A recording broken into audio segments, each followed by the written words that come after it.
అందరికీ shalom. Good morning to all. అనుదిన కృపల్లో భాగముగా పరిశుద్ధ గ్రంథంలో నుంచి యెషయా గ్రంథము 41వ అధ్యాయము 10వ వచనములో, నీకు సహాయం చేయవాడను నేనే. అవును, మన తండ్రి అయిన ఎలోహిమైన యెహోవా ఆయన మనకు సహాయం చేయవాడిగా ఉన్నాడు. కాబట్టి మన కష్టకాలంలో, మన ఇరుకుల్లో, ఇబ్బందుల్లో మనం ఆయన సన్నిధిలో చేరి మొరపెడుతూ వస్తుంటున్నప్పుడు ఆయన తన దక్షిణ హస్తము చాపి మనకు సహాయం చేసే నాథుడు ఆయన. కాబట్టి ఈ లోకంలో మనల్ని పరమ తండ్రి ఈ మనుషుల వైపు చూడకండి, మీరు మనుషుల సహాయం వ్యర్థము, నేను మీకు సహాయం చేస్తానని ఆయన వాగ్దానం చేసి వస్తుంటున్నాడు. కాబట్టి ఈ యొక్క పరమ తండ్రి వాగ్దానం చేతపుచ్చుకొని మనం ఆయన సన్నిధికి వెళ్ళి తండ్రి అని మనం మొరపెట్టగానే మన మొర ఆలకించి ఆయన మనకు సహాయం చేసే నాదుడు, మనల్ని ఆదుకునే నాదుడు. మన ఇరుకుల్లో నుంచి, ఇబ్బందుల్లో నుంచి, మన శ్రమల్లో నుంచి మనల్ని విడిపించి మనల్ని ఆయన బలపరిచి మనకు తోడుగా ఉండే మన సర్వశక్తులైన యెహోవా ఈ దినమున మనతో ఆయన ఏమంటున్నాడంటే, నేను నిన్ను బలపరుస్తాను, నువ్వు భయపడకము, నేను నీకు తోడుగా ఉన్నాను, నీకు సహాయం చేయవాడను నేనే, నా దక్షిణాస్తంతో నిన్ను ఆదుకుందునని ఆయన వాగ్దానం చేస్తూ వస్తుంటున్నాడు. కాబట్టి ఆ ఎలోహిమైన యెహోవా మనల్ని ఆయన ఈ లోకములో అవును తన ఆత్మను మనకు ఆ తోడుగా నుంచి, తన యొక్క ఆత్మను మన యందుంచి ఆయన మనకు ధైర్యం ఇచ్చే నాథుడు, మనకు సహాయం చేసే నాథుడు.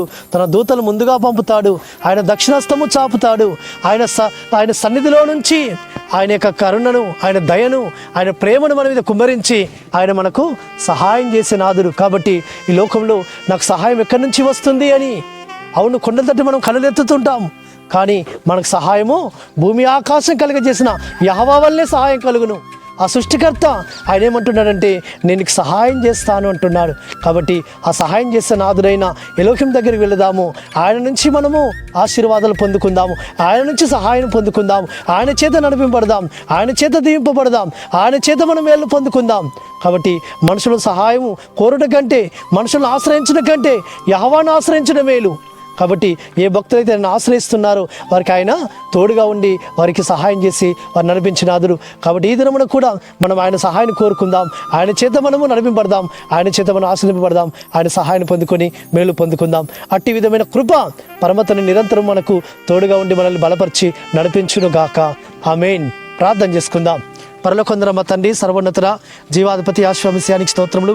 అయ్యా, నేను నిన్ను బలపడుతును, నేను నీకు సహాయం చేయవాడను నేనే అని సెలవిచ్చినారు తండ్రి. ఆ వాగ్దానమును మా పక్షమును నెరవేర్చమని ప్రార్థిస్తూ మానశకుడు, విమోచకుడు, నజరేయుడైన యెహోషువ అతి పరిశుద్ధమైన నామమున స్తుతించి ప్రార్థించి వేడుకుంటున్నాము తండ్రి. ఆమేన్. మన ఎలోహిమైన, మన రక్షకుడు, విమోచకుడైన యెహోషువ సన్నిధి నుండి ఆయన సహాయము, ఆయన ఆశ్రయము, ఆయన కృప మనకు నిరంతరం తోడుగా ఉండి మనల్ని ఆయన బలపరిచి నడిపించును గాక. ఆమేన్.